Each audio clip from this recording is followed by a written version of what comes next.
Let me, sorry, go ahead. Okay. Let me just decline this. The meeting will start at 4 p.m. on the dot. And take a roll call. I'm here, Tammy Dela Cruz, Chief of SRO. Dana Parfit. Karen Morton will not be in today, so Dana not yet. Hopefully she'll come in. Bruce Falcone. I'm here. David Hume. Here. And Joe Burrell. I don't see it. And then Randall Ortega is here, correct? Here. Okay, thank you. So David, so missing is Dana, Joe, and Karen. Okay. All right. Approval of the minutes from April 14th. Did anyone have any questions? Hearing none, can I get a motion to accept the minutes? I make a motion to accept the minutes as presented. Can I get a second? A second. Okay. All in favor? Aye. Aye. Okay. Unanimous. Okay. And then communications received by the committee. Anyone have any communications?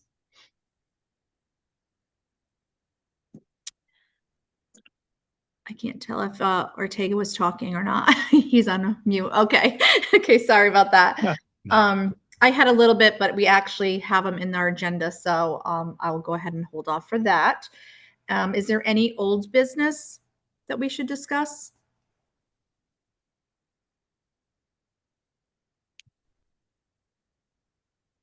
I think the only thing, oh, go ahead. Who's talking? The only thing I don't know if it would fall under old business or not, but looking to schedule meetings, might be new business for the upcoming calendar year. Okay. Yeah, it kind of would be both, right? I suppose, yeah. Yeah. All right. So do we want to go ahead and set the calendar? I do not have. Yeah, Jeannie Fislowski had proposed a couple of dates that I have in front of me here that I can share. If Sure. So and I think you have to make a motion to add it to the agenda, I believe. Yep, I was about to say that, to amend the agenda by with adding. So can I get a motion to add to add? I'll make that motion to add something to the agenda. And I'll second it, actually. And that's to add the dates for next year's, the tentative dates for next year's meetings. All in favor? Aye. Aye. Aye. Did I hear Randall? I didn't see. I did a show of hands. Right. It did a show of hand. I just didn't. I'm targeting over both sides. Okay. I understand. Okay. All in favor.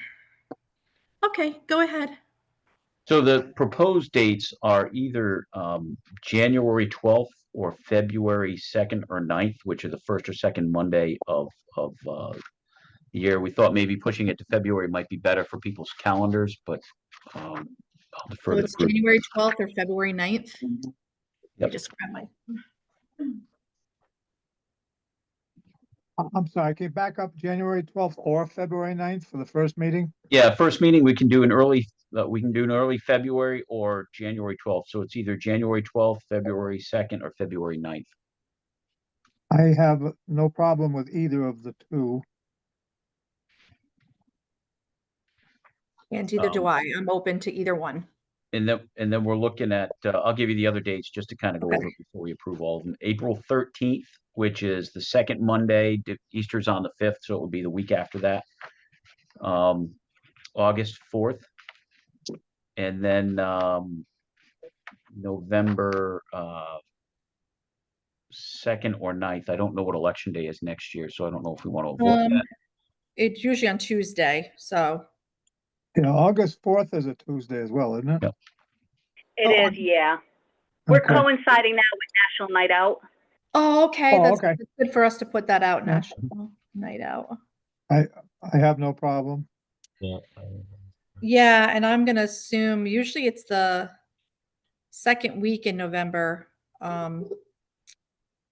Don't you, isn't it usually the second week for elections? Let me The just- first Tuesday. Oh, it's the first Yeah. term? November, So yep. why don't we look at the, I mean, probably better to stay away from that. So Yeah, maybe first like Tuesday's the 3rd November of 9th. November. Okay. Mhm. Yeah, so well, I mean, I would kind of be, it's up to you guys. What would you guys prefer for January 12th or February 9th? I'm good with either or. I have no issues. And you made a comment about February, Chief. What was the reasoning? I just get it away from the holidays. That's why we're looking at February. Okay. That's fine. February 9th, April 13th, August 4th, which is National Night Out, and November 9th. Does that work for everybody? Yeah. Sorry. Say for the the February one again, I'm sorry. February 9th, Yeah, April 13th, yeah, August 4th, yeah. and November 9th. Hey, no. Sorry about that. You talking to me or? Yeah. I let the barker outside and all of a sudden the other one decides to bark. I'll make a motion that we go with those dates that you just read out, January 9th, April 13th, August 4th, and November 9th.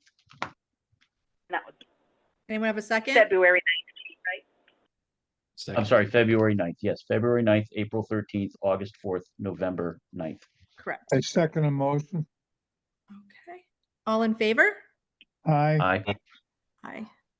Did I see Randall? Let me go because I have to split my screen. I don't see his picture right now. Does anyone see Randall? I do. I Oh, do.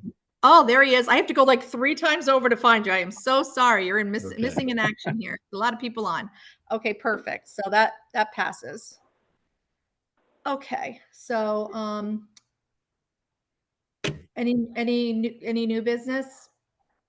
That that would be under our 5.1, right? We would talk about our agenda item, which would be overdose trends.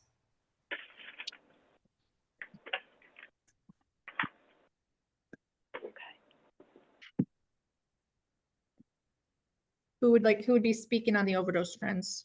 So I can kick it off, but I've invited members of our detective division that can kind of give an overview. We've got Sergeant Heather Beauchamp as well as Detective Andrew Collins, who are here to do a brief presentation on what we've been seeing in town and across the region. So I'll turn it over to Detective Sergeant Beauchamp. Is she on the line?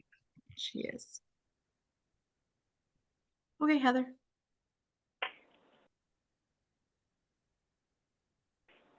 Let me see if I see her.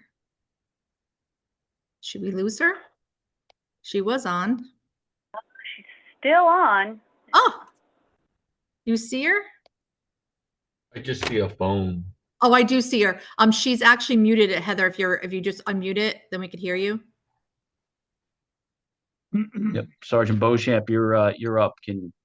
There she goes. Can you hear me? Okay. Yep. Yes. My Got it. phone keeps going up and down as I'm moving it. So, okay. Anyway, so I track all of our overdose deaths by year and the cause of them, age and everything, date and time, all that stuff. So we recorded them. I just pulled them from 23, 24, and 25. And in 2023, we had 7 overdose deaths.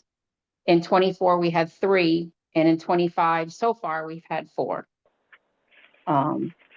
So what we're obviously seeing is fentanyl still remains the leading cause of our fatal overdose deaths. But it's not only fentanyl. We've seen definitely other drugs mixed in with them. For instance, we've seen cocaine, obviously. We've seen xylazine. I'm not sure if everybody is familiar with what xylazine is. If not, I will let you know. And we've also seen carfentanil, but we've definitely seen an uptick in xylazine mixed with fentanyl. Detective Collins has all of the OCME post results from all of the autopsies performed. But I think what we're generally seeing is, regardless of what the death is coming back as, we are always seeing fentanyl as part of that. Detective Collins, could you enlighten us a little bit? Maybe give a little bit of your recent background and what you've been assigned to that could kind of help give a bit of your pedigree as to why you're here talking today. Sure. I recently, I don't know, am I muted or can you hear me? I hear We you. can hear We you. can hear you fine. Uh-oh. Yep. Okay. Recently I was assigned to the Violent Crime Task Force and the statewide narcotics task force, which I'm still partially assigned to. We're investigating a lot of like drug trends in the area by our normal course of business. We see a lot of patterns. The biggest pattern we really see is just it's fentanyl. Fentanyl seems to be in everything recently, even just kind of low level drug dealers in the user community for cocaine, crack cocaine. Fentanyl seems to be popping up in almost everything that we see and test. Recently, we had an overdose death, which was, I know Heather can back me up on this. Our most recent death was a very potent kind. It's called parafluorofentanyl, which is the first time I've seen it. But based off the reaction and the death that happened and the amount of drugs in the car, it seemed like a very potent mix of fentanyl. So we're kind of keeping an eye on see if we see any trends in that way. But we're also seeing a lot of fentanyl pressed pills, and you're seeing that distributed through all sorts of mediums like the mail and just the street level drug dealers as well. But a lot of the times that we think we're just getting one kind of drug, it's always mixed with something else. So it might just be what you think is just pure fentanyl. It might just be a mix of that and ecstasy, or that and any kind of methamphetamine that's coming around the streets, because that seems to be like a little bit of a uptick in methamphetamines in the areas and methamphetamine pills that we're seeing a lot of. But for the most part, I'm going through the reports right now again, and it looks like cocaine and fentanyl seem to be the biggest prevalent fixtures in these overdose deaths in the ME reports. But on top of it too, there are some underlying medical conditions, but for the most part, we've seen a lot of younger people that have passed because of specifically fentanyl, usually mixed with something else, including alcohol and cocaine and methamphetamine. So we're kind of seeing a trend. It looks like, based off the statistics, that it's a down year, what I'm seeing. And xylazine, I saw a lot of last year. I haven't seen much xylazine recently, but it's still very present. But it has a lot of really unappealing side effects to the body when it comes to your skin and your overall body. So it's a lot more physically kind of, to be blank about it, very disgusting to see when somebody uses xylazine. So I think it's kind of, people are trying to get away from that. But for the most part, the biggest issue still is fentanyl, in a long way of saying that. Hey, Detective Collins, quick question for you. Yep. Bruce Falcone here. I hear the word fentanyl, I hear the word cocaine, and I hear the xylazine stuff. That's news to me. I hadn't heard of that stuff before. Is there any indication from these deaths or near deaths or whatever that these people really know what they're taking? Well, so is this an education thing, or are they just dumb? I hate to be like that, but Jesus. A little bit of history on it, I guess. When heroin was very popular back in the 2010s to 2020s, heroin was very cheap and very addictive. And then slowly fentanyl came in and replaced it without people knowing. So they got heavily addicted to fentanyl. And now we basically don't see any heroin out there anymore. It's very, very rare that we see just pure heroin. And it's basically been kind of substituted by fentanyl, which is more potent and more deadly, obviously, but cheaper. So everybody's been going over to fentanyl. And I think it's more of everybody kind of got influenced by it without really knowing in the initial steps. And now usually when we see fentanyl users that use it, they're using X amount a day. But a lot of the time when they're getting it, they don't know where they're getting it from. So it could be mixed with other things, like these other drugs that you're seeing in there, like the parafluorofentanyl and the carfentanil. Right. So what they think is their usual dose for the day ends up being a mix of a lot of different things. So I wish it was just isolated, but it's just a huge mix, and nobody really knows what they're getting, and you can't trust the average drug dealer anymore. And just to add to it, though, the xylazine and the carfentanil is at least 100 more times more potent than just fentanyl. So people think they're getting fentanyl or something comparable to fentanyl, and maybe put cocaine in it, and then they're putting these synthetic drugs in there that are 100 more times than fentanyl. And a lot of these people sometimes are coming out of rehab, or they're coming out of being in the hospital, they're coming out of prison, thinking that they can, use the same amount that they did before going in, and then they overdose. But we are seeing, if I'm looking at the statistics of just Groton town right now, and in 2023, it was pretty much a mix. We had 5 males, 2 females, but the date of births range, from I have like 1960 all the way up to 1989 for dates of births. And then in 24, it was pretty much people born in the 80s, all male. And then so far this year, we have split 2 females, 2 males, and their dates of birth are all 1989 and then all 1990s. So we're definitely seeing the younger, targeted the younger age group. Again, then I don't think they realize what's going into these drugs. Yeah, and Bruce, I'd like to add to that just because I'm working on trends too and the work that I do. When it comes to do they know? A lot of people that I speak to, if they say alcohol's been on the rise ever since COVID. And I notice a lot of times they will use cocaine at the same time as the drinking. And a lot of times when I do an intake, they pop positive for fentanyl and they didn't know that there was fentanyl in the cocaine. And another point too of that being is that I would say that if you have never been in addiction and when you're in the midst of addiction, there's such a desperation to not be sick that they just they don't care whether they live or die at times. They just don't want to be sick. And so it's just a horrible thing to be in the middle of. And so that's what happens when people start putting extra things in there. I actually had someone that was related by marriage that died to just strictly xylazine a few years ago, thinking that they were getting heroin. And there is really no heroin out there as that we've come across lately. So yeah, it's not about like kind of just thinking that they're going to trust their drug dealer. It's kind of just like they need to not be sick. And so just wanted to add that. Thank you. Got it. Thank you. And I know one point is I used to work in the mental health system and I was a one-on-one caseworker with a specific person, and fentanyl and crack and ecstasy were all problems. And the drug dealers were like, they were buying this stuff. They didn't know what they were buying most of the time, and they just needed to get high. And it's just a really sad state of mind. So, and let me just ask another question related to this. I see on the news a lot. I see these bags of pills, and they're all like shaped and colored to drive toward kids, but it looks like they're hitting all age groups. But they look like little Pez candies. I think all you need is a Pez dispenser, and you'd be all set with this stuff. Yeah, that's pretty common. That's pretty common with that's sad. The press fentanyl pills, right, Andrew? Is that your common? That's what we're seeing these days with the pills. Yep, and we're seeing a lot more meth pills that look like real pills down to the minute details. So if you're not getting it out of a bottle, don't take it. If you're not getting it prescribed, don't take anything. Is really the message that should be relayed to everybody.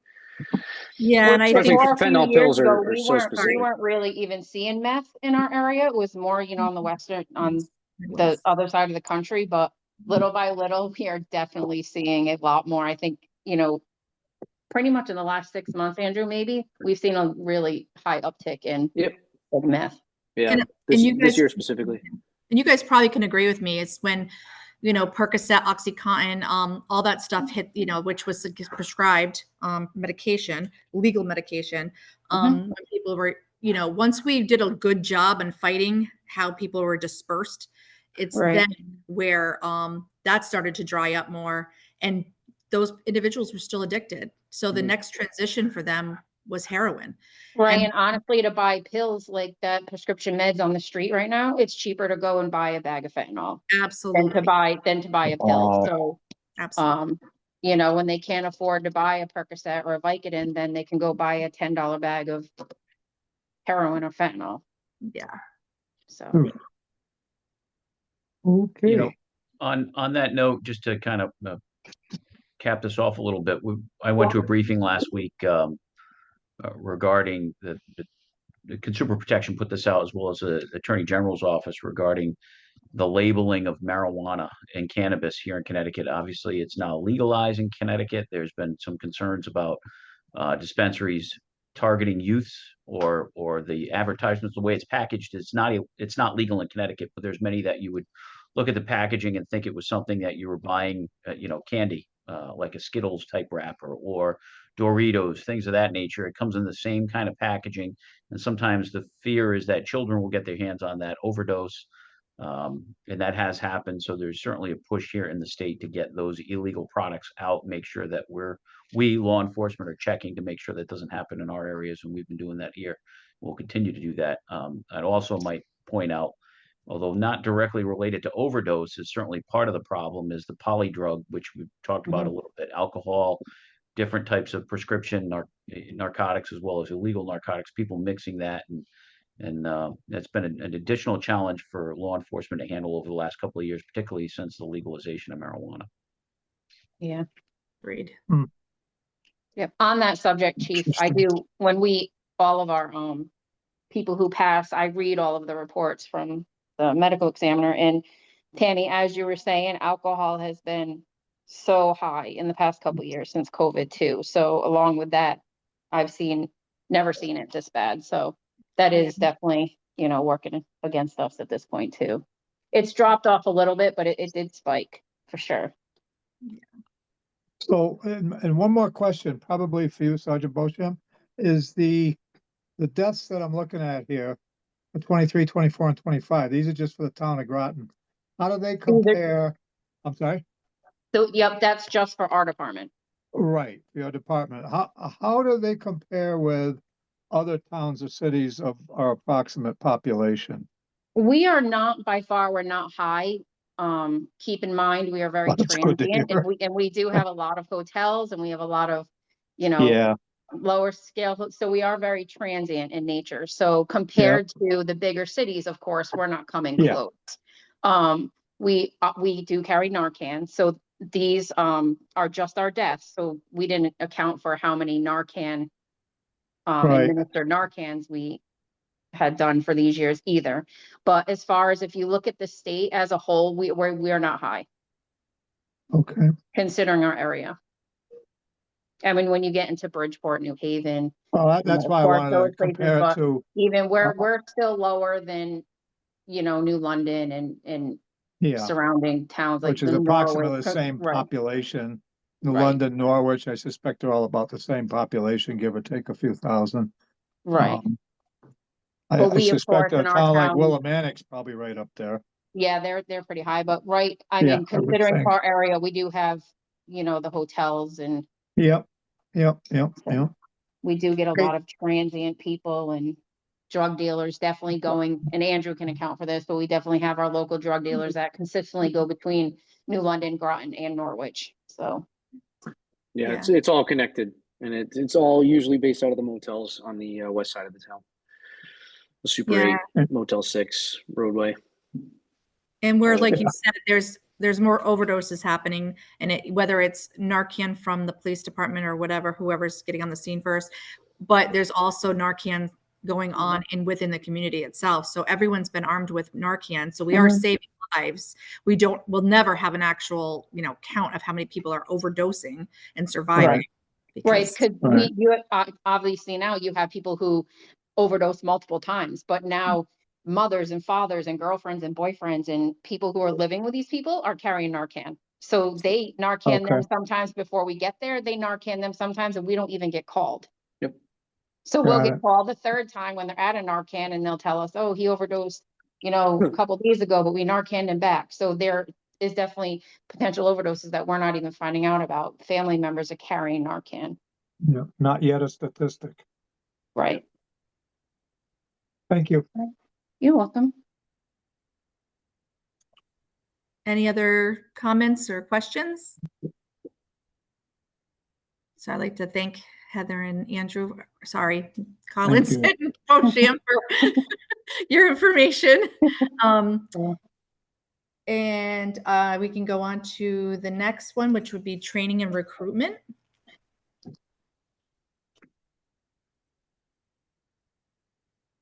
So that's I've invited Sergeant Rich Sawyer to help out with that. He can, I will tell you just kind of a quick one over before Rich starts talking. But training, we've benefited from a very robust training curriculum here in the department that goes beyond the minimum standards, and I'm thankful to the town council and the RTM for providing funds to do that. So our officers do get a lot of exceptional training. I've said this in many different forums. I've had the privilege of working with a lot of great trainers throughout my career. I would tell you that the ones that we have here at our department right now are among the best I've ever worked with, and I'm proud of that. They go above and beyond as far as ensuring that our personnel are trained to the most contemporary standards when it comes to use of force, CIT training.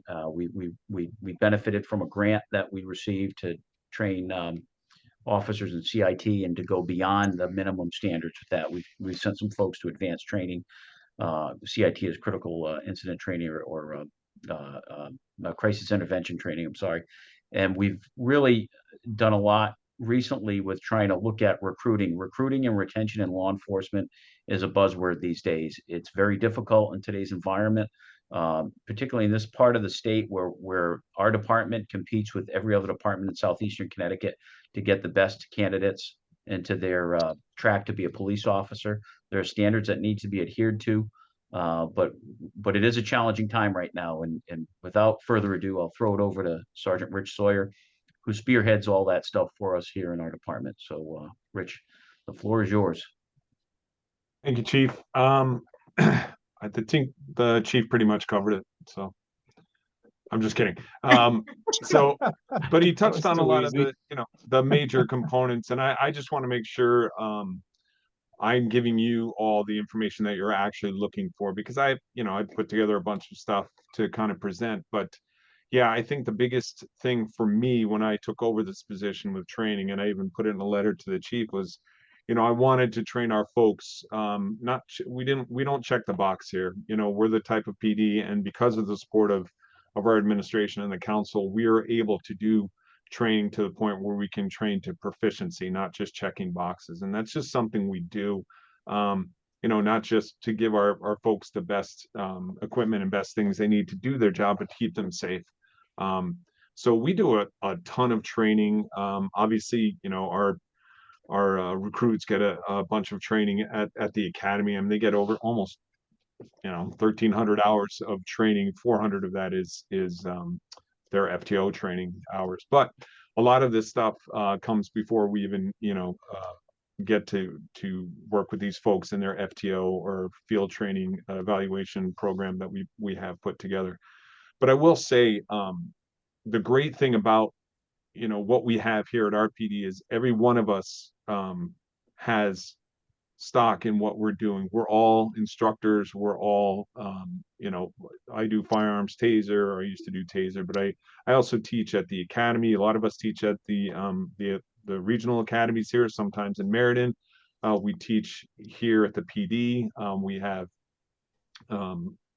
in-service training that we send people all the time, and I think that's huge for our PD. We actually have, through Power to UMass, we have workflows that people can sign up for training, and we put people into training. We like to do that professional development.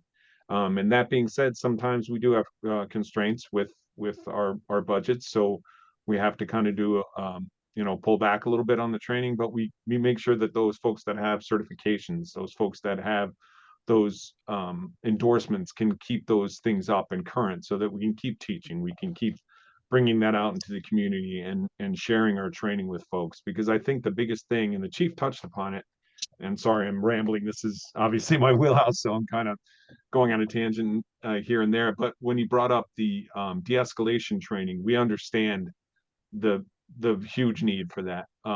We obviously watch what goes on across the country, and one of the classes I teach is procedural justice, and we talk about things that happen around the country. And I can say all day long, we do a really good job in our kind of northeast quarter of the country. We really do a really good job with a lot of our stuff, but we're all painted with the same brush. So we learn from things that happen, and we see the same videos you all see. And when you shake your heads, believe me, we're shaking our heads. So when things come up in our community that we need to address through training, we do. We understand retention issues with types of training, so we do more training of those specific things, because when you do one training a year, you have a lot less retention than if you break it out 4 or 8 times a year. So we try to keep on top of everything, and like I said, with the support of our administration and the town, if something works that's out there and we can do it, we try to get it. You know, we'll try to bring it to our administrators, or, you know, we'll bring it to the town and say, hey, look, you know, even the chief, when he instituted body worn cameras, nobody else around us had them. You know, and everybody's like, oh boy, that's going to open a can of worms, this, that, and the other. And it's like, it's done nothing but bring transparency and helped us. It's helped us a ton, not just the training, but, you know, we learn too when these things happen. So I guess if you have specific questions, I'm happy to go in whatever direction. If you want to talk about recruiting, some of the recruiting stuff we're doing right now, I can touch upon that. I just want to make sure I'm giving you guys the information you need without just kind of giving you some bullet points that I think are important. Yeah. So, Go ahead. go ahead. No, Tammy, go ahead. Recruitment. I'm sorry. I'm sorry. Okay. Recruitment wise, how is that going? Your recruitment? Yeah, so we've had, much like anybody in the chief, all the chiefs in the region can attest to this. It's very hard to get folks on board. Sorry, I gotta turn down my radio. I think what's happening, and I hate to be that guy, that old guy that says these kids nowadays, but I will say I feel it is quite different from what I'm seeing. You know, when I started this job, and we can all say when I started this job, it was ... But I think what's happening is a lot of these kids now, if they don't want to do something, they'll give it a shot. Like they'll work a job 2-3 years and they're like, this isn't for me. They'll leave and not understand kind of what they've built. So I think we're seeing kind of that trend where if somebody doesn't really want to do the job, they're just not going to do it, regardless of the amount of time and energy put into securing those positions. But I will say with recruiting, we really have to think outside of the box. And again, the chief and the admin's been really open to this, but you know, we started reaching out online. So a lot of folks nowadays, when you ask a young person if they're looking for a job, they pretty much go online. They go to Indeed, LinkedIn, things like that. And, you know, some of the first things they look at are salaries, hours, whatever. And to be honest, when you look at police work, does a young kid who can get out of college, who could work remotely for 120,000 a year, are they really going to take shift work for not so much money? You know, are they really going to want to get into this business? But that being said, most people are looking on, you know, social media or looking at things online. So we've started to do that here. We began advertising online with Indeed. We actually have direct apply on our police app, which is an application where all our folks go to apply for these jobs. And we've gotten a ton of feedback. Or a ton of applications, I should say. So I know you can't see this, but I have a list here. Of course, it blurs out when I hold it up, but I have a list of over half of these folks. I have about 12 or 13 folks that have shown an interest, and about half of those are from our newest online applications from Indeed. So we're trying what we can. It's really hard. I still go to events. I went to one last Wednesday with Melanie Roberts from the town, and you know, we go to these seminars, we go to kind of these job fairs, colleges. We do stuff through the Law Enforcement Council here, but also through POST, which is the Police Officer Standards and Training. Sometimes they have, you know, job fairs they put on. But we're really trying to throw anything we can into the ring. And we've also just put out to a lot of our folks here, hey, you know, if you have some ideas, please share them, because it's hard right now. You know, and it's cyclical. You know, sometimes we get closer to being fully staffed, and right now we're not so much, but you know, it'll come back around. It's just a tough time. So, you know, we've had some success. When I looked at some of our numbers, they were up. We had an increase in applicants over last year, upwards of about 23%. Our hires doubled. And I know when you hear, well, how many people did you hire? Well, we hired 4, you know, and last year we hired 2. It doesn't sound like big numbers. When you have a PD of our size, those are sizable numbers when we jump up like that. But you know, we're trying to get some more support tools out there. We do open houses, we do the Citizens Police Academy stuff like that, or we have you know, a showcase we put on and brought people in just to show us what we do. But I think really my goal and our goal is trying to get some local folks interested in doing this job and getting them on board and seeing if we can, you know, kind of recruit within. I would love to get folks in town interested in doing this job, but yes, sorry. I'm sorry, Bruce. I just want a question. Like, do you guys ever go to the high schools like, Grosso does the, I'm just thinking, they could have it, but I can imagine like having Fitch having like a criminal justice program when they first start, they go to school and they do the criminal justice and almost like a pipeline, like they do at EB. I mean, is that something that's ever been talked about? Well, we've talked about going to colleges and things like that. We haven't had a lot of return on those when we go to those fairs, to be honest.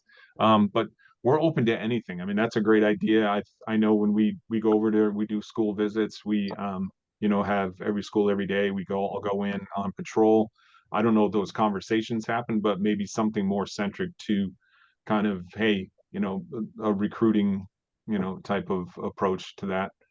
For sure. I mean, we're open to anything, and like I said, we get suggestions like that, and we can definitely put that in the hat and run with it. But I think that's a great idea. So when you say that you hired, you had 2 applicants, I'm a little lost out of that. Does that mean you hired 2 people, or? So yeah, last year we hired 2, and then Okay. this year we hired 4. Okay, but that was primarily due to like budget constraints, right? Isn't that what, or no? No, it's just because we had the positions available, so Okay. we filled those positions. But the Okay, thing so is, you're and filling positions that were already authorized. correct, we already Okay. had slots open for those positions. So if you had more qualified applicants, well, you hired 4 to fill those positions. They're already authorized. How many more applicants could you have hired out of that particular group? Well, I'll Let's tell you, say, I know when I went to work for the town of Groton, there were 100 applicants. yeah, 100 applicants. It was crazy. But you knew you were going to lose probably 60 of them the first go round, sure. that couldn't even get their name right on the exam to come in. And Yes. that happens, Yeah. But so how many qualified applicants did you leave hanging out there that We you could had, have hired had you had the positions, I guess is what I'm asking. so here's something else, and again, I'm not blowing smoke because the chief's on, but I will say we don't lower our standards just to get people I would on hope board. not. And I know you guys realize that, but we there's not one person that we've passed on that we've said, it's just part of the process. Like we've went through our entire cachet of people that we've had. So we've never had a bunch of people that we just couldn't bring on. We've gone through every person that we have. Like right now, I'm like, when I held that piece of paper up, I have 13 names on here. We might get 2. So that's Okay, just that's how where it I was works. going Like with you that. said, Right. if you had 100 positions, 60 are automatically. Yeah. And it's a various things. Mostly it's the agility test and the a polygraph is usually where we lose folks. But I will tell you, if they're qualified and they make it through the process, just like anybody else, we will, Right. we would love to get them on board because we have openings right now. It's just really hard. And every PD is having the same issues right now. So it's not. How many openings do you have right now? How many positions could you fill? So the chief, he can correct me, but I believe there's 8 right now. Really? Yes. Okay. But that's And these are authorized positions that you could fill, correct. that you had the qualified applicants. Right. And what's happening is Okay. we have people in transition now that have resigned or retired. So, some are still on the books. So they still, we're still, Yep. they're kind of being phased out of those numbers. So, yeah, we're trying to fill them as quickly as we can. That's why Wow. when we went online and we started these things, there's no other PD right now in our region that's on Indeed. So I want to kind of keep that on the down low, but it's an approach. And even if, we get 1 or 2, we're looking at all those small percentages of things that we change here, that we do for the positive. And I think, with our increase in our payroll, or not payroll, or basically our wages here, there's all these things just add up to, hey, Yep. you're looking at 5 PDs. Groton's now right up there with the rest. What Yep. else do they have for me? And I think, Yep. I do a pretty good job of, when I talk to these folks, of being very candid and letting them know what we have here. I'm very proud of what we have here. And I think a lot of times, when people go online, just like I would, they're looking at salary first, location, it could be what their significant other says. Well, I don't really like that town. Okay, they'll look somewhere else. So I want to try to, it's honestly, so I try to give them as much, and I'm not talking about Groton necessarily, but I'm trying to give them Yeah. as much information as I can. So there's no bait and switch. I'm like, look, here's what we have. A Right. lot of these kids think the grass is greener and they end up at other PDs. They're like, oh boy, maybe I should have stuck around. So there's a All right, lot so of these guys that you've got in the FTO cycle right now, they're academy graduates and they're in the FTO cycle. Are those being counted as filled positions? yes. Okay. Yep. Yep. And we don't have Gotcha. anybody currently in FTO. The 4 we hired just finished their FTO program. We do have a okay, young man. good. We have a young man right now in the academy. He'll be done in February, and then he'll be on Okay. the FTO program. So I'm hoping to Okay. get some more folks in the pipeline. Quick question. How many CSOs do you have right now? So we have 2 right now. Okay. And is that kind of like one of the things that helps people get a little bit of a taste of just community, Yeah. just volunteering? I was almost thinking, and this is something that we might be able to help with, and I'm not sure what your thoughts are on this, because I love like the National Night Out. I love when you do the trying to put the glasses on and trying to do the things with like paired driving. What I mean, was there something creative we could do at the event or take on? Like we could, do some, not just some recruitment, but just getting people excited about the position. Like whether there's something that shows like what an agility test looks like, or, like, are you interested in finding out a little more information about being a police officer? We could do that if we had a booth there, something that we could hand out just information. If you're interested in possibly becoming a police officer, this is what it entails. Like you have to do this, this, this, and this. Because some people don't realize, they think they have to have certain degrees, and I'm sure there is some kind of, but if they knew exactly what they needed, it might be something kind of cool to like hand out during a national night, because you're going to get younger kids or, people getting ready to graduate coming out that night. Yeah, we do. And we do have, when we have one of the tents there, we do talk about that.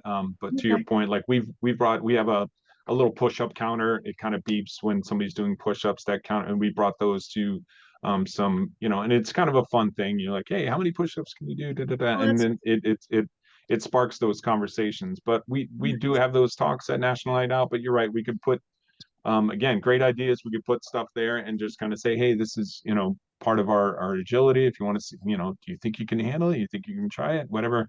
And we come out with little things like we have these little poker chips that we have that have like QR codes on the back that I give out when I go to the testing that we have. We have written tests at the LEC. I'll hand out these and they go right to our website. So we have different things that we are trying. And it seems like such a little thing, but it's almost like when you go to any type of recruiting event or anything, when they give out a t-shirt, that's the busiest booth because they have something in their hand.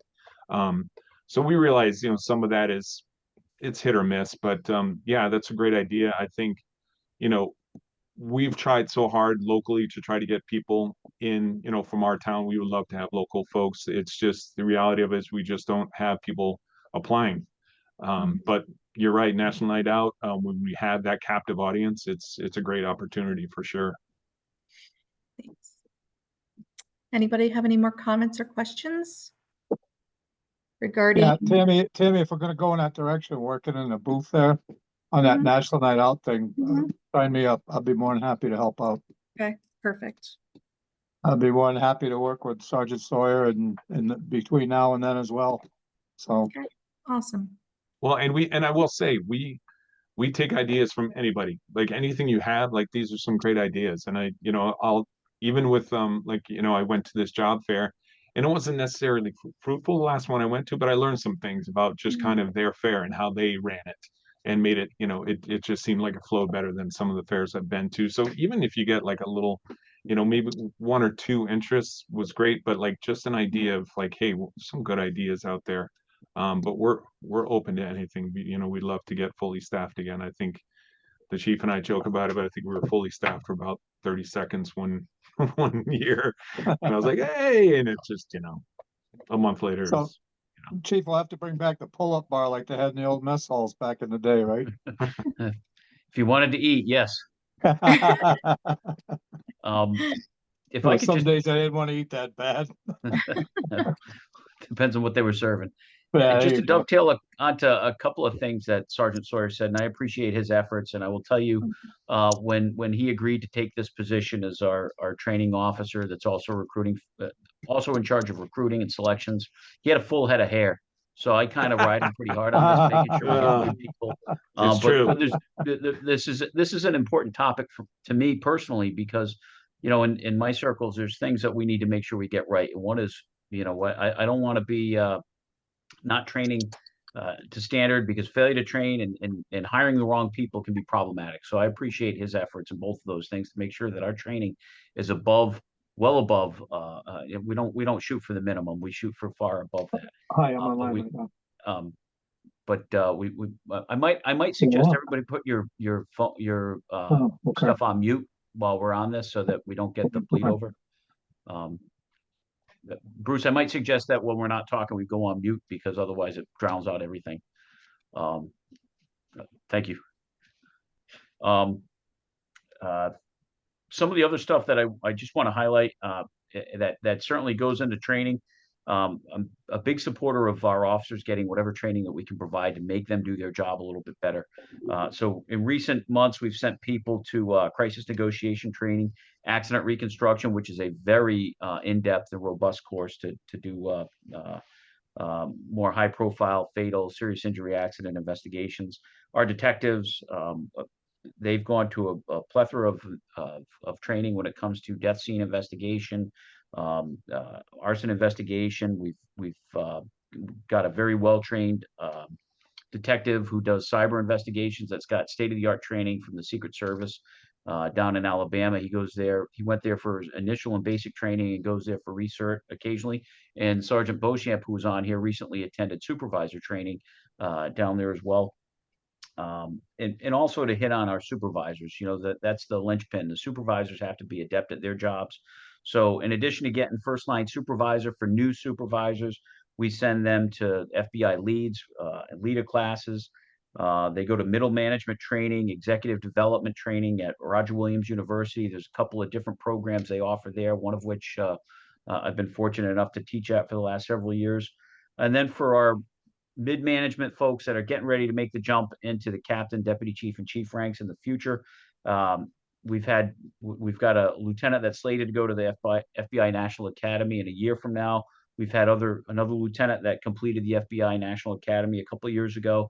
In this past summer, for the first time, we've sent one of our lieutenants to the Police Executive Research Forum Senior Management Institute for Police, which is done up in Boston. It's not a cheap class, but it's a great class that provides them training for the next step on the rung of leadership in the department. So that, training, not only does it cut down on our liability, but it also looks at succession planning to make sure that, today's patrolmen are ready to be sergeants and lieutenants, and the lieutenants are ready to be the captains and chiefs in the future. So, I just wanted to hit on that real quick, and also just say, Rich, I appreciate the work you do.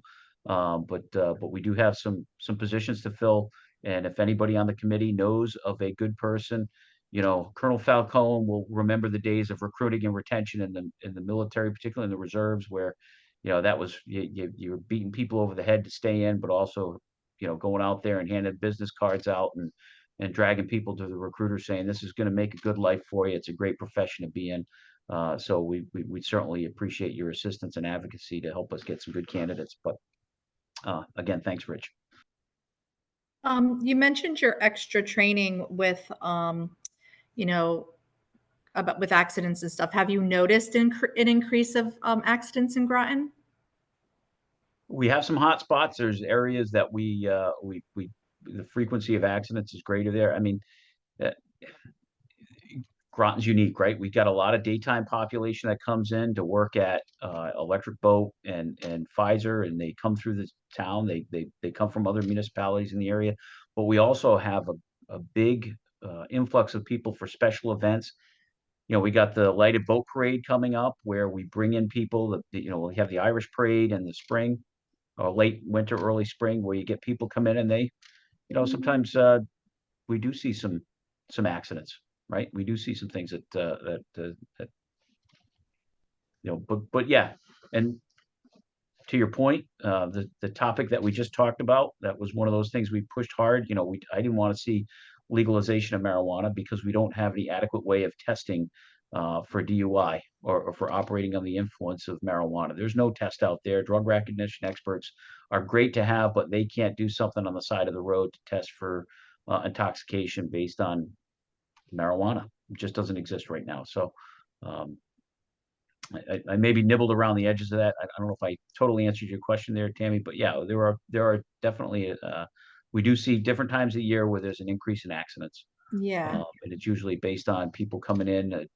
Sometimes it's impacted by alcohol and other drugs where people have accidents, and we want to minimize that and make sure that when there is something that happens like that, that our officers are properly trained.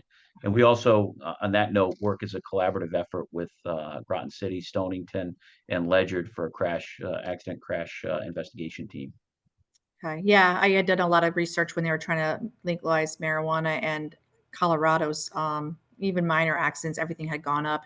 Between that and cell phones and distracted driving, I'm just like wondering if it had gone up a lot. Is there any more comments or questions on training or recruitment? Hearing none, we'll go on to police and Trust Act.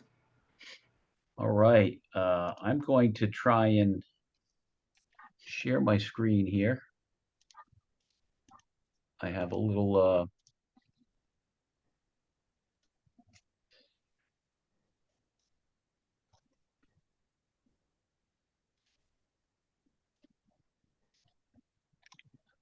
and for some reason, let's see if it's letting me do this. Can you see my screen?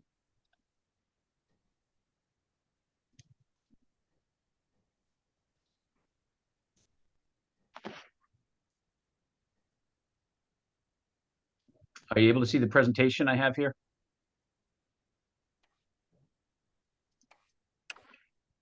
Can't. I know that's haven't seen it yet.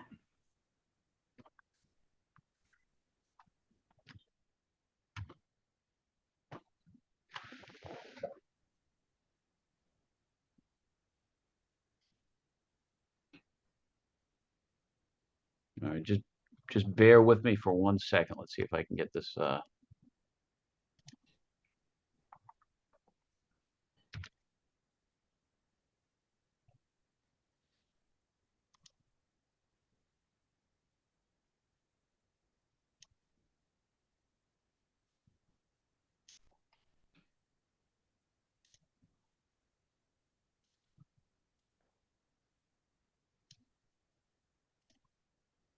How about now? Can you see my screen there?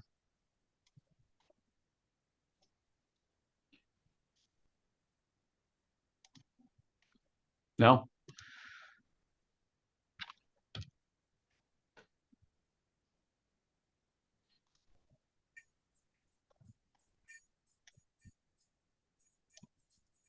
I can be of no help because I am not. Oh, I see something. not? Oh. We see your At the bottom of the Zoom meeting where it says share.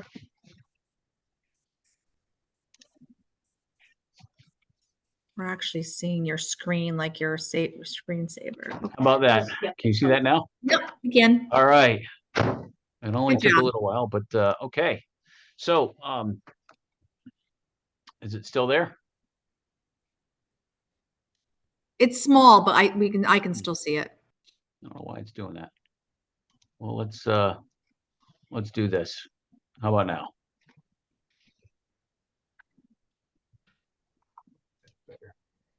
All right, so I'm going to talk to you a little bit about the Trust Act and give you a little overview of what this is. So the question was posed to me, what are we doing? What is the police department here doing when it comes to immigration enforcement? And and this kind of governs what our activities are in interfacing and working with federal partners.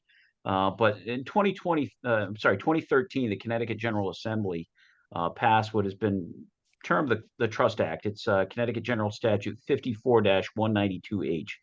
And that basically was in response to cooperation and work between state and local law enforcement and customs and immigration and customs enforcement and it particularly relates to civil detainers.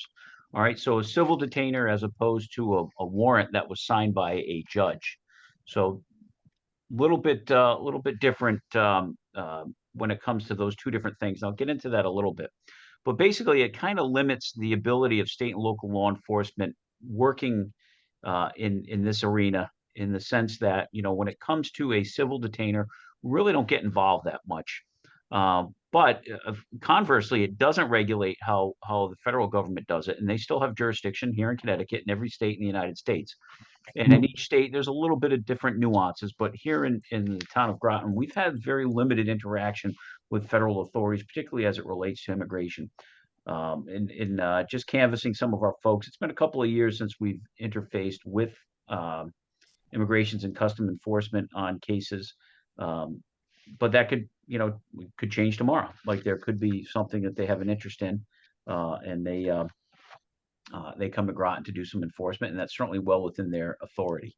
So what I'm looking to do is explain what the Trust Act is, clarify what we do as a department, and describe the coordination that we make with federal agencies, and also look to reinforce that trust and transparency here in our community. I will tell you,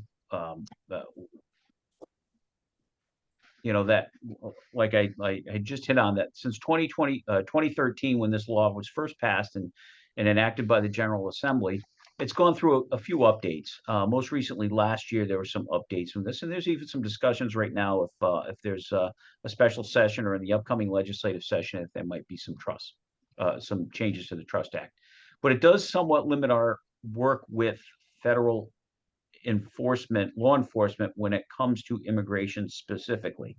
So for instance, if there's a detainer put on someone and it's a civil detainer, generally speaking, our officers cannot enforce that, nor would we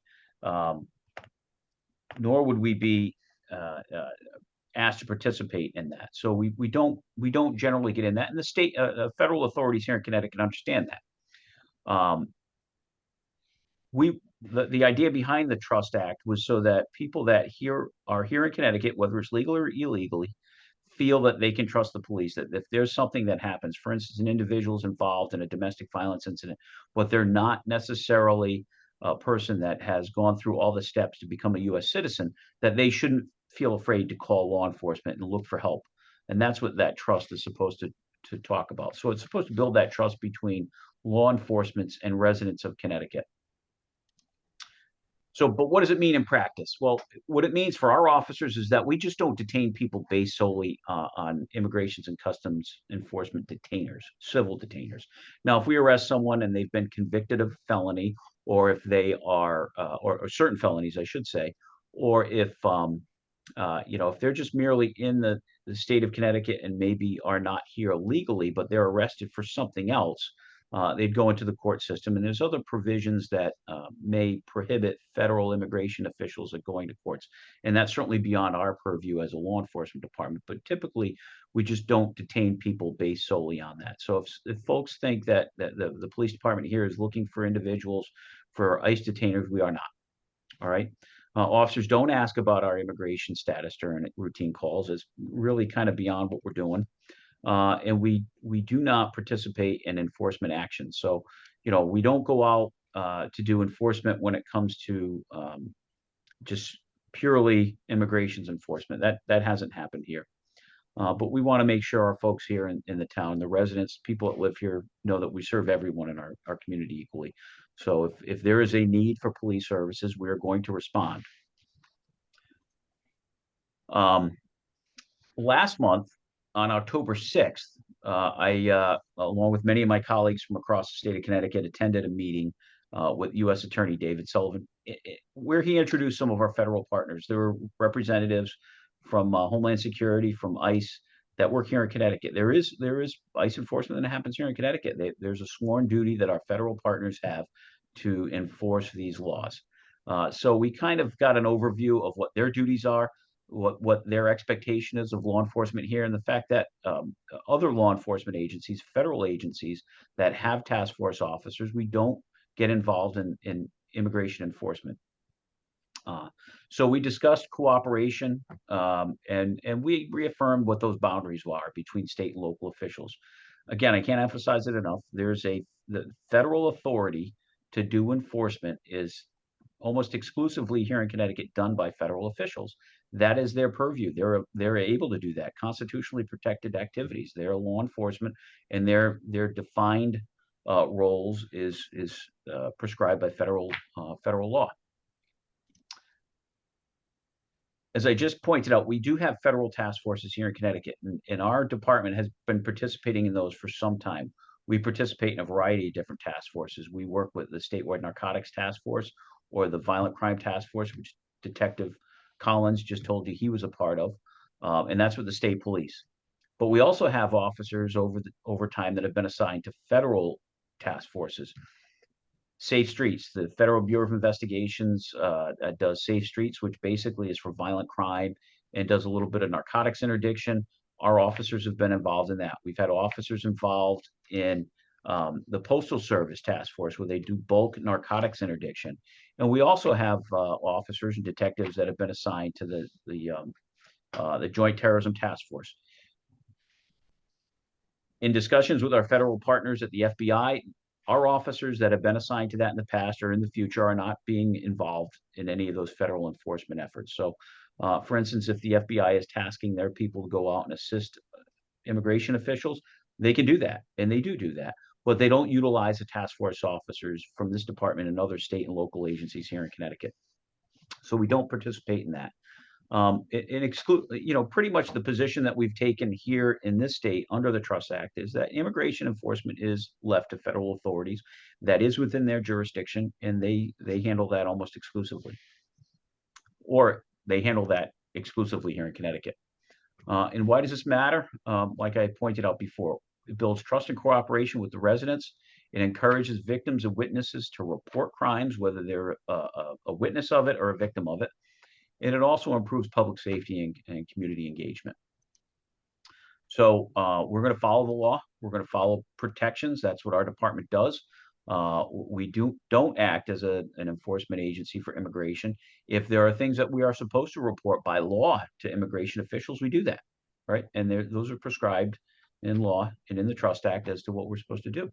And we remain transparent and accountable for what's going on here in Groton. And then finally, our focus and our commitment is to remain community focused, to make sure that we keep the residents and visitors and people that are here in Groton safe, and that we respond and investigate crimes according to law. And with that, I'd open it up to questions. And before I do that, I do want to point something out, because this was posed to me as well. Well, what happens if federal officials are in here and they need assistance and something happens? If it's something that we're required by law to respond to, we're going to respond. We're not going to, if there's a fellow law enforcement officer calling for help, regardless of what agency it is, we're going to help them. And then we're going to wait and see, once the acute situation has been handled, whatever danger there is, or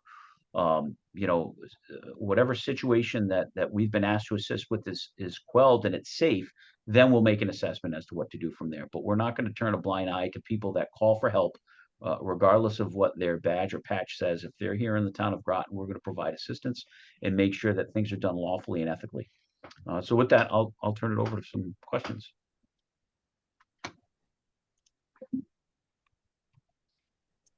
Anyone have any questions? No? I think it pretty much explained it. Would the local police department get involved if for some reason somebody unfortunately was, detained illegally, like it's a citizen and there was a mistake? Because it happens it's happened across the country. Or does the federal government, the feds, still stay involved in that? It doesn't go to the Yeah, that's within the federal authority. We're not going to, I don't know that we'd be in a position to adjudicate that on the side of the road. They have their day in court. If they feel they're detained illegally and they're taken into custody, then they're going to have to handle that through, the avenues within the federal government. We're not going to have a blue on blue situation. Our officers aren't going to get involved in saying you're right, you're wrong. We don't have the ability to adjudicate that out there. So I guess the answer to that is probably not. But we also make sure that again, there's laws that we comply with. If there's someone, we do have a duty to intervene. If we see unlawful force used on an individual, we would intervene on that, whether it's one of our own or from another agency. But as far as determining what the status of someone is, and we just don't have access to the same information in certain cases that they might. So we would leave that to our federal partners. And your federal partners, are they required by law or anything to let you guys know if they take any citizens of Groton, to let you know, so that in case someone says where someone's missing and they don't know where they're at, do they Not necessarily, but I do want to kind of put some fears at bay here. We have a great relationship with state and federal agencies. When they do come into town, or we go there, occasionally, our duties bring us to other municipalities and other areas. Last week, we had officers down in New Jersey and Philadelphia investigating a case. So it's not uncommon for ours to be outside of the town of Groton either. But we have a good relationship. When we work with federal agencies, we exchange information, and we try to partner with them. And the reason why this is so difficult in law enforcement, turn back the clock to 2001. And what do we hear in a post 9/11 report? Silos of information and agencies not working together. We want to work with our federal partners. They want to work with us. So there may be opportunities, and it's happened before. They call up and said, "Hey, we're looking for a person in this location." I'll give you an example of a different agency, kind of the same but different. The U.S. Marshals may come to town and say, "Hey, listen, we're looking for a fugitive from the state of whatever, and we believe they're in your city or town. They believe they're in Groton. We're coming there. We want you to know about it," and they will give us a heads up. In that particular case, we may work with them. If it's the FBI or Marshal Service, but if it's exclusively to handle civil detainers related to immigration, that's one where they will retain exclusive jurisdiction, and we won't be a part of it. Any other questions or comments?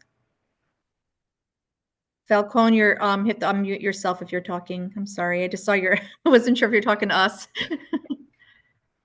Bruce, okay. You're still muted. You're still muted, huh, Bruce? Okay. Maybe he was force muted. Oh, no. Okay. Yeah, I hope that gave a little bit of an overview. Yeah, I think it answered, because I've had a couple that was, I've had a few people come up to me and ask some questions, like particulars. So yeah, I could say this, and I watched a video recently of the police chief in Los Angeles address this very issue with some of his elected body, asking why weren't we warned? That's not our purview. Federal law enforcement has federal regulations, federal laws that they have to live within, and that we're not going to provide warnings. That's not that we would be outside the bounds of our authority. In fact, we may be breaking the law by doing things of that nature. So we're not going to do that. We do have a partnership with law enforcement that doesn't wear the same badge or patch, whether they're state, local, federal. If they're working within the scope of their authority, it's not the local or state agencies we're not going to interfere with their investigation. That would be unlawful. We're not going to warn people. That would be putting our officers and our department in a very difficult position, and in fact, maybe breaking the law. So we're not going to do that. I think with social media, it's really sent a mixed message on some places in our country where some have gotten maybe, involved and, or made, whatever. So I think them seeing all this stuff really had questions for our area. And sure, I think you answered them perfectly. Yeah. And I would caution people, sometimes you don't get the whole story, or most of the time you don't get the whole story. Right. And there's, yeah. You need to be, I would just caution people not to rush to judgment. Yes. Yeah. Perfect. All right. So we're off. No more questions. Bruce, I know if you have any, unfortunately, you're still muted. Other business or open forum. Anyone have anything they want to just, make any comments on? I would just like to say, I think, a really good way for us to get a little bit more involved, because I know some people are a little, you know, biting at wanting to do something. I know that officer, I hate to say officer, because I know people get, they go to sergeants, and I don't know who's about, Heather McClellan. She does usually a drive every year for toys for kids. I don't know if she's doing it this year. That's a great thing if we could get some of those, if we're not always looking at the website, if we can get like an email when that's going to happen, because I think those are areas that she could get more volunteers, and we could at least even spread the news too. And now with, the things with, SNAP benefits or any kind of, food drives, those are places we can help, so our town of Groton always could use volunteers. So I just wanted to kind of make that comment. If there's does anybody else have any business? Send some good recruits our way, potential police officers. We'd love some good Yes, people from Groton. yes, absolutely. Got a couple I heard down the grapevine. So is there any like age, like, I'm sorry, as we talked, is there an age where it's too late for them? I know you can't discriminate for, for age, but I think, have you found that a little bit on the older side, they're kind of coming out, because not in their 20s, they're more like in their 30s, 40s? Well, you have to be over the age of 21. Okay. And, beyond that, we're pretty open-minded, but Okay. you have to pass a physical agility. Eventually you have to go to a physical, you'll have to pass that as well. So if they're physically fit, able to do the job, they're Yeah. viable candidates. 30 pounds down, maybe I just got to get a little bit more. Hey, All right. Am I unmuted yet?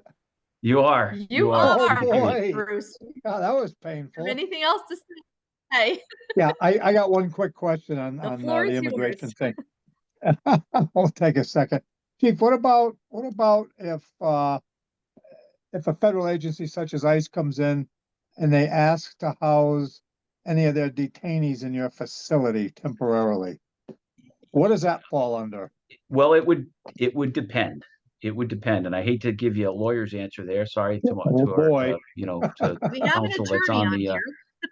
We do have, but No, I'm just kidding. But it would depend. If it's an A or B felony, then we would probably house them, because then it would fall within that. If it's strictly for a civil immigration detainer, then we wouldn't want to get into that.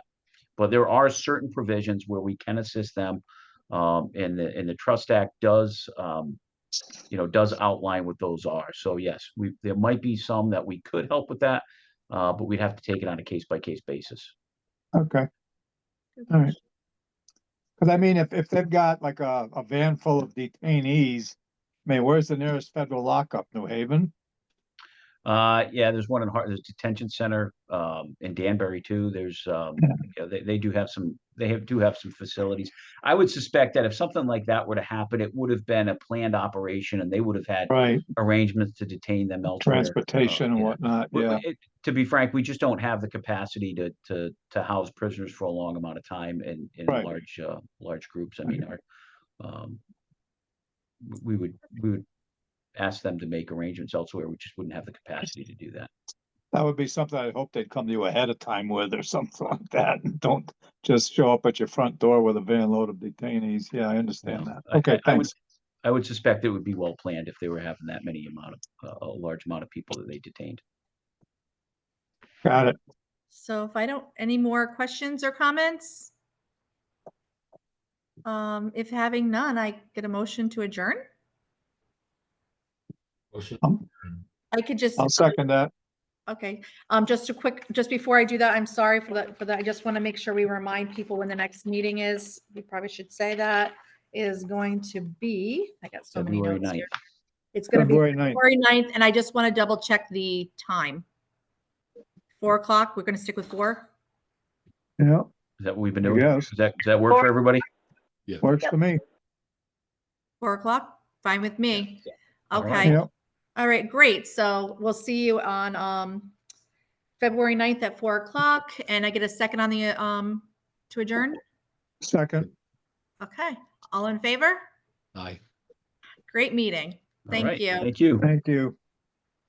Happy holidays. You Early. too. Yeah, it is. Same to you. Bye-bye.